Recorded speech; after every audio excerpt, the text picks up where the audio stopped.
Hello friends, welcome to ED action. இன்றைக்கி வந்து ஒரு சூப்பரான நெய் மைசூர் பாக்கு தாங்க செய்ய போகிறோம். இது வந்து ரொம்ப சிம்பிளாக செஞ்சிடலாம். இதுக்கு பாகுபதம் எல்லாம் தேவையில்லைங்க. ரொம்ப சிம்பிளான ரெசிபி தான். இந்த வீடியோ பார்க்குறவங்க லைக் பண்ணுங்கள், ஷேர் பண்ணுங்கள், சப்ஸ்கிரைப் பண்ணுங்கள். இப்போ வாங்க இந்த மைசூர் பாக்கு எப்படி செய்கிறதுன்னு பார்க்கலாம்.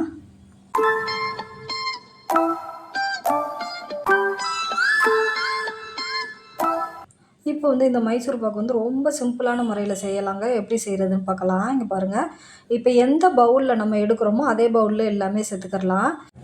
இப்போ வந்து 3/4 கப்பு அளவுக்கு வந்து நெய் சேர்த்துக்கிறேன். நெய் சேர்த்துட்டு நல்லா மெல்ட் ஆகும். அடுப்பை வந்து சிம்மில் வச்சுக்கிறலாங்க. இங்கே பாருங்கள், நல்லா நெய் காஞ்சிருச்சு. இப்போ வந்து அதே பவுல்லையே வந்து 1 கப்பு அளவுக்கு வந்து நான் கடல மாவு எடுக்கிறேங்க. நல்லா சலிச்சு வச்ச கடல மாவு தான். இப்போ இதை வந்து சிம்மிலேயே வச்சு நல்லா கிளறி விட வேண்டியதாங்க.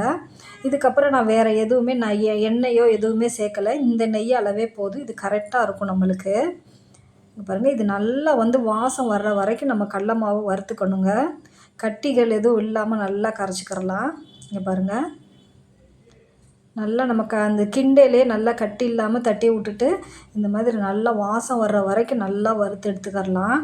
பாருங்கள், கலருமே நம்மளுக்கு வந்து அப்படியே மாறிடுச்சு பாருங்கள். நல்லா அப்படியே ஒரு மாதிரி நுர கூட்டி வர மாதிரி இருக்குது பாருங்கள். இங்கே பாருங்கள், இந்த மாதிரி வரணுங்க. நல்லா வறுபட்டு வாசம் வந்துருக்குங்க நல்லா. இப்போ வந்து இனிப்புக்கு ஏற்ற அளவுக்கு நம்ம சுகர் சேர்த்துக்கிறலாம். இப்போ வந்து நான் வந்து 1/2 கப்பு அளவுக்கு வந்து சீனி சேர்க்க போகிறேங்க. இதுக்கு உங்களுக்கு தேவைப்பட்டால் 1 கப்பு கூட சேர்த்துக்கிறலாம். 1 கப்பு லைட்டு இனிப்பாக இருக்கும். இது 1/2 கப்பு போடையில் வந்து நல்ல ஒரு தித்திப்பு இருக்கும். இங்கே பாருங்கள், 1/2 கப்பு அளவுக்கு நான் சேர்க்குறேங்க. சேர்த்து இதை எல்லாமே நல்லா மிக்ஸ் பண்ணிடலாம். நெய் அளவு எல்லாமே இது கரெக்டாக இருக்குங்க. ரொம்பவே நல்லா டேஸ்ட்டாக இருக்கும் இந்த மைசூர் பாக்கு. இப்போ வந்து நம்ம வந்து சர்க்கரையை போட்டு நல்லா கரைச்ச பிறகு இப்போ வந்து ஒரு 1/2 கப்பு அளவுக்கு, அதே கப்புலேயே 1/2 கப்பு அளவுக்கு தண்ணி சேர்க்குறேன் பாருங்கள். தண்ணி சேர்த்து வந்து இப்போ அடுப்பை கொஞ்சம் மீடியமாக வச்சுக்கிறலாங்க. வந்து சிம்மிலேயே தான் வச்சு செஞ்சிட்ருந்தோம். இப்போ கொஞ்சம் அடுப்பை ஏற்றி வச்சு மீடியமில் வச்சு நல்லா மிக்ஸ் பண்ண வேண்டியதாங்க.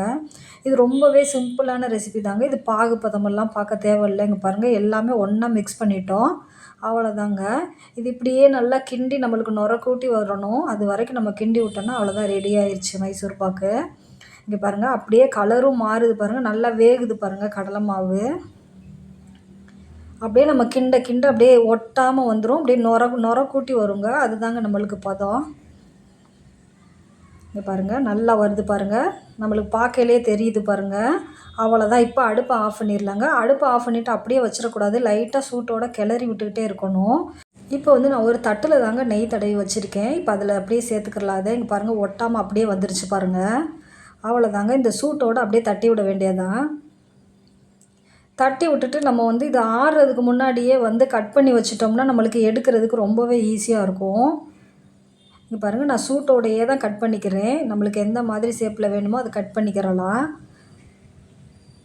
அவ்வளோதாங்க, கட் பண்ணியாச்சு. இப்போ கட் பண்ணிவிட்டு கொஞ்சம் நேரம் ஆற வச்சு எடுத்துட்டோம்னா ஈஸியாக வந்துடும். ரொம்ப சிம்பிளான முறையில் ரொம்ப சூப்பரான மைசூர் பாக்குங்க. ஒரு 5 நிமிஷத்துலேயே இது செஞ்சிடலாம். இதே போல் நீங்களும் ட்ரை பண்ணி பாருங்கள். தேங்க்யூ ஃபார் வாட்சிங்.